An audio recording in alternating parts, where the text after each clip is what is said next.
बॉलीवुड के मारूफ अदाकार सुशांत सिंह राजपूत ने खुदकुशी कर ली है। उनकी लाश मुंबई के इलाके बांद्रा में वाक़ उनके घर से मिली है। बेटा, तुम्हारा रिजल्ट डिसाइड नहीं करता है कि तुम लूजर हो कि नहीं। तुम्हारी कोशिश डिसाइड करती है। सहाफी मधुपाल के मुताबिक इस वाक़े के बारे में सुशांत सिंह राजपूत के नौकर ने पुलिस को इतला दी है और खुदकुशी की वजह अभी वाज़ेह नहीं है। सन 1986 को इंडिया की शुमाली रियासत बिहार के शहर पटना में पैदा होने वाले सुशांत मुंबई में अकेले रहते थे। उन्होंने इंजीनियरिंग की तालीम मुकम्मल करने के बाद फिल्मी दुनिया का रुख किया था।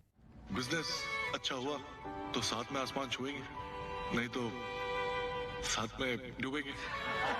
पर एक बात जरूर कहूंगा, उड़ने में मजा बहुत आएगा यार। इब्तदा में बैकअप डांसर के तौर पर काम करने वाले सुशांत सिंह ने किस देश में है मेरा दिल और पवित्र रिश्ता नामी टीवी ड्रामों में भी काम किया।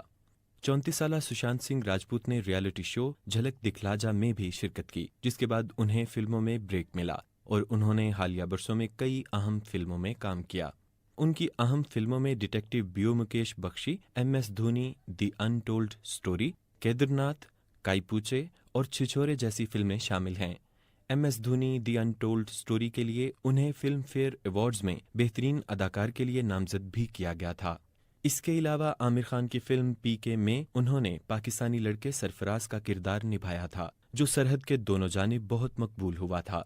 साइंस के मौजू पर उनकी फिल्म चंदा मामा दूर के आने वाली थी, लेकिन बजट की कमी के सबब उसकी शूटिंग फिलहाल रोक दी गई थी। सुशांत सिंह फिल्मी दुनिया से ताल्लुक रखने वाली पहली ऐसी नौजवान शख्सियत नहीं है जिन्होंने अपनी जान ली हो।